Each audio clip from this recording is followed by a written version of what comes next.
What is considered a violent crime in California? The question comes up all of the time. Rape of an unconscious person, sex trafficking, and domestic violence are not considered violent felonies in California. Now, for several years, committing these crimes can mean shorter sentences and even early releases, all because of Prop 57. Political reporter Morgan Reiner is with us now. And Morgan, you've been digging into this and also hearing from people who want to change these laws. Alex, the why here is important because it was voters who approved this measure back in 2016 at the request of then Governor Jerry Brown, who was trying to make up for decades of tough on crime policies. Prop 57 lightened sentences for non-violent felonies, but the proposition did not specify which felonies would be deemed non-violent. Instead, it only listed 23 kinds of crimes that are considered violent. Now, critics at the time said this would lead to early releases and still argue today that they were right. Now, I want to warn you that the story you are about to hear from a survivor is very hard to listen to. This is Odessa Des Perkins at 4 years old. She's smiling even though her family gave her nothing to smile about. I started being touched between 4 and 6, 4 and 7, which is a sort of form of grooming because anyone who's going to do anything like that to you is not going to straight out start doing what they're gonna do. This is Des, around 7 years old. I was actually penetrated when I was about 7 years old, and then that just went on forever. 13.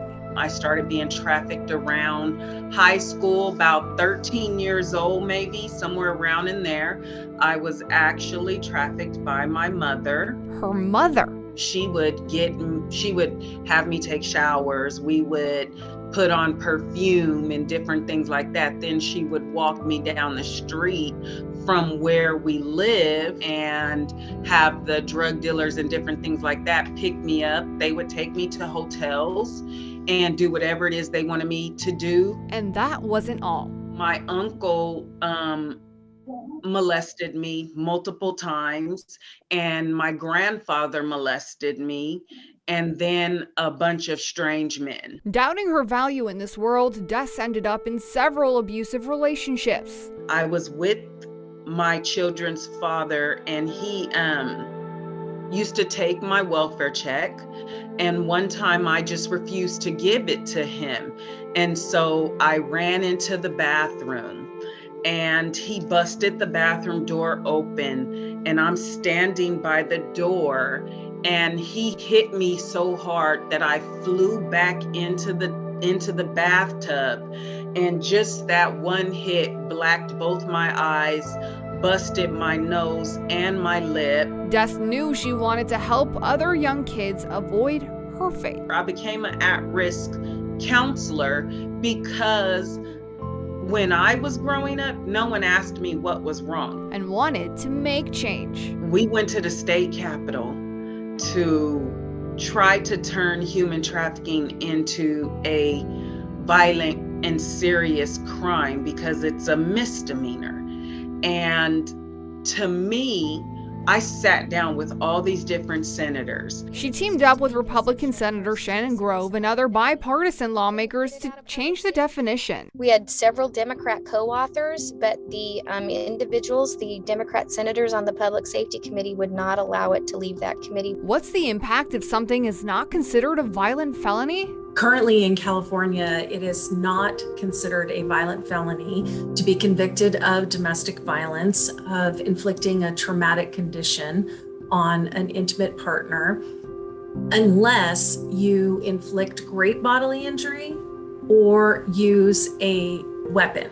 That could elevate the crime to a strike. Assistant Chief Deputy District Attorney Don Blade said strangulation, for example, is not considered great bodily injury. She oversees the Sex Crimes and Family Violence Bureau.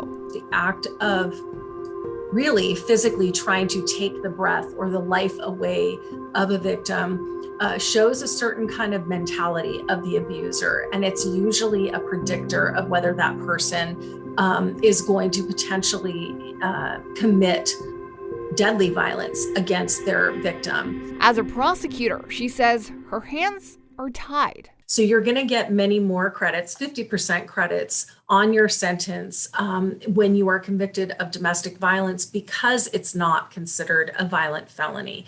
So the sentencing range for a general domestic violence charge, Penal Code Section 273.5, is a 2-year, 3-year, or 4-year in prison sentence. So that means at most you could be serving, if convicted of simply that crime, half of that 4-year. She says more often than not, the perpetrator is right back in jail. They're coming in for the second, third time with multiple domestic violence history of convictions. Director of My Sister's House, a domestic violence shelter, Yen Marshall, says this puts domestic violence survivors' lives at risk. This definitely needs to change because that even the second time might be too late already. By the first offense, she might have already been so badly hurt or been killed by then. If someone can hurt the person who loves them the most, the reality is we actually have had a domestic violence death every month since December here in Sacramento. Outgoing director of My Sister's House, Nilda Valmores, believes these offenders are capable of a lot more. Oftentimes, mass shooters have some history of domestic violence in their background. She points to the recent mass shooting in Sacramento, the church shooting where David Fidel Mora Rojas killed his 3 daughters on a supervised visit despite having an approved restraining order against him for domestic violence. And the K Street shooting, where multiple suspects have a criminal history of attacking their girlfriends and were let out of prison early. Alex, what Nilda Valmores just said plays into a larger stat.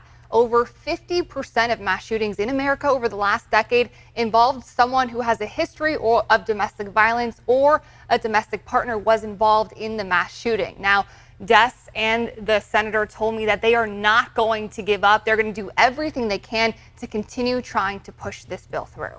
I do want to ask you, though, what was the original reasoning for it not passing? Des, who was part of this entire process, told me that a lot of the conversation at that meeting was around overcrowding in the prison system. Now, opposition groups at the time to the bill also spoke about how this could have the opposite intended effect, that oftentimes survivors are actually arrested as if they are the perpetrator. And Attorney General Rob Bonta is the chief law enforcement officer. Does he want this changed? He does, based off of a statement that his office sent me, and it reads, Attorney General Bonta has been clear that he believes it would be appropriate for the legislature to discuss and potentially consider changing the definition of what constitute a violent felony to include criminal acts such as rape of an unconscious person, human trafficking, or domestic violence. Now, directly with this statement, they also sent me a list of bills the AG supported this past year to help survivors, but none of them included changing the definition, Alex. And before we go here, I do want to remind you that there is help out there. So take a look at your screen right now. This is the National Domestic Violence Hotline. They are taking calls. That number on your screen right now is 1-800-799-7233. And you can also chat with someone online at thehotline.org.